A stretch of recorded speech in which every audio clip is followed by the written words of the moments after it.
अस्सलाम वालेकुम रहमतुल्लाहि व बरकातुहू। दोस्तों, आज आप लोग के बीच मैं काफ़ी अहम और लेटेस्ट अपडेट लेकर आया हूँ जो सऊदी अरबिया के हवाले से है। और अब डोमेस्टिक वर्कर का नकल का फ़ाला का जो फ़ीस होगा वो कितना होगा उसके बारे में मैं आप लोग को बताऊँगा।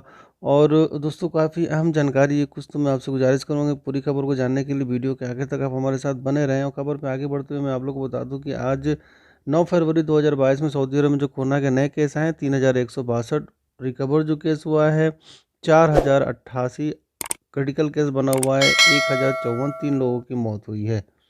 और दोस्तों, मैं आपको आज की अहम खबर बता दूं जो मिनिस्ट्री ऑफ इंटीरियर की तरफ से एक अहम जानकारी आई है अखबार 24 पे, जिसमें ये कहा गया है आज 9 फरवरी 2022 से सऊदी अरब में जो लोग आएंगे, आने और जाने वाले और लोगों के लिए नए कानून शुरू कर दिए गए हैं। इससे पहले भी हमने वीडियो बनाई थी और उसमें पूरी डिटेल आप लोगों को बताया था। जैसे इससे पहले होता था कि जब हम सऊदी अरब के लिए सफ़र करते थे तो 72 घंटे पहले का जो पीसीआर टेस्ट होता था, रिपोर्ट होता था, वो अपने हम साथ लेके आते थे, लेकिन अब उसको घटा के 48 घंटे कर दिए गए हैं। तो अब जो लोग चाहे वो इंडिया या फिर पाकिस्तान से सफ़र करेंगे सऊदी अरब के लिए, तो वो अपने साथ 48 घंटे के अंदर अंदर का पीसीआर रिपोर्ट लेकर अपने साथ उनको आना होगा।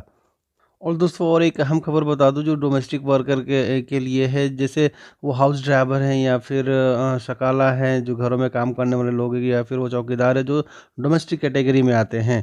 जिसमें ये बताया गया कि अगर डोमेस्टिक वर्कर का नकल का फ़ाला किया जाता है, अगर कोई नकल का फ़ाला लेना चाहता है तो उसकी फ़ीस होगी 30,000 रियाल।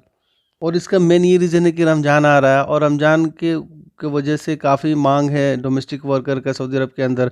तो इसका फ़ीस भी बढ़ा कर दिया गया है 30,000 रियाल। और इसका जो दूसरा रीज़न है कि फ़िलिपीन और इंडोनेशिया से अभी डोमेस्टिक वर्कर नहीं आ रहे हैं, क्योंकि वहाँ पे अभी कुछ छुट्टी चल रहा है।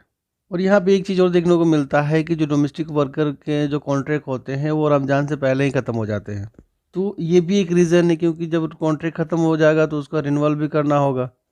और अगर कोई नकल कफ़ाला कराना चाहता है तो उसको 30,000 रियाल का फ़ीस अदा करना होगा। और एक अहम खबर बता दो दोस्तों, जो दमाम पुलिस ने 5 गैर मुल्की लोगों को पकड़ा है, जिसमें इंडिया, बांग्लादेश, इंडिया के भी लोग हैं, बांग्लादेश के भी लोग हैं और एक सऊदी शहरी है जिनको पकड़ा गया है।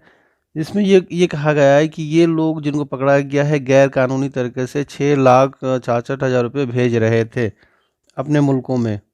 तो ये सऊदी अरब में काफ़ी ऐसी खबर सुनने को मिलता है। इस पे हमने वीडियो बनाया था कि सऊदी अरब में गैर मुल्की तरीके से जो गैर मुल्की हैं वो गैर कानूनी तरीके से पैसे भेजते हुए पकड़े गए हैं, चाहे वो हुंडी से पैसे भेज रहे हैं। तो अगर किसी भी तरीके से आप गैर इनलीगल हैं तरीके से अगर आप पैसा भेजते हैं तो ज़ाहिर सी बात है आप पकड़े जाएंगे। और यहाँ पे एक और मेन रीज़न देखने को मिला है कि जो गैर मुल्की वो सऊदी शहरी के नाम पर काम कर रहे हैं अभी भी। इससे पहले था कि जो लोग अपने अकाउंट से पैसे भेजते थे तो उसमें उतना कोई चेकिंग नहीं होता था, लेकिन अभी क्या है कि इस पे चेकिंग हो रहा है। और जो सऊदी शहरी के नाम पे यहाँ पे गैर मुल्की लोग काफ़ी बड़े-बड़े कारोबार भी करते हैं। अब यहाँ पे अगर उनका सैलरी कुछ और है, अगर वो डोमेस्टिक वर्कर के काम आप पे है और पैसे भेज रहे हैं 10,000 20,000 रियाल सैलरी है, 1200 1500 1800 रियाल, तो ऐसे लोग ज़ाहिर सी बात है पकड़े जाएँगे। सैलरी 1800 या फिर 1500 या फिर 2000 रियाल, और फिर आप 10,000 20,000 रियाल आप महीना के भेजेंगे तो ज़ाहिर सी बात है आपको पकड़ा जाएगा। क्योंकि जब आप ऐसा काम करेंगे तो आप भी जानते हैं कि ये इलीगल है, और जब आप पकड़े जाएँगे तो आपके ऊपर अच्छा खासा पेनल्टी लगा दिया जाएगा। और दोस्तों, और एक मैं काफ़ी अहम खबर आप लोगों को बता दूँ, जो लोग वीपीएन यूज़ करते हैं, तो ये इनलीगल है सऊदी अरब के अंदर। अगर आप किसी भी तरीके से इनलीगल काम करते हैं, अगर सपोज़ आप वीपीएन चला रहे हैं, तो ये इनलीगल है। अगर आप ऐसा कर रहे हैं तो आप कतई ना करें। अगर पकड़े जाएँगे तो आपके ऊपर 1 लाख रियाल तक का जुर्माना लगा दिया जा सकता है, क्योंकि इससे पहले भी देखने को मिला है कि बहुत सारे लोग पकड़े गए हैं।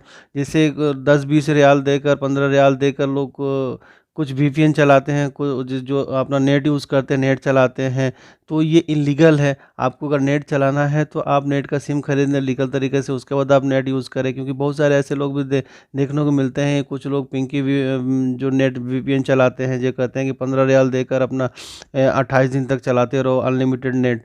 तो ये इस तरीके से अगर कोई काम करते हैं तो ये इल्लीगल है। वीपीएन चलाने वाले भाई, जो भी गैर मुल्की भाई सऊदी अरब में रह रहे हैं, तो होशियार हो जाएँ। और ये पूरी तरीके से इनलीगल है सऊदी अरब के अंदर।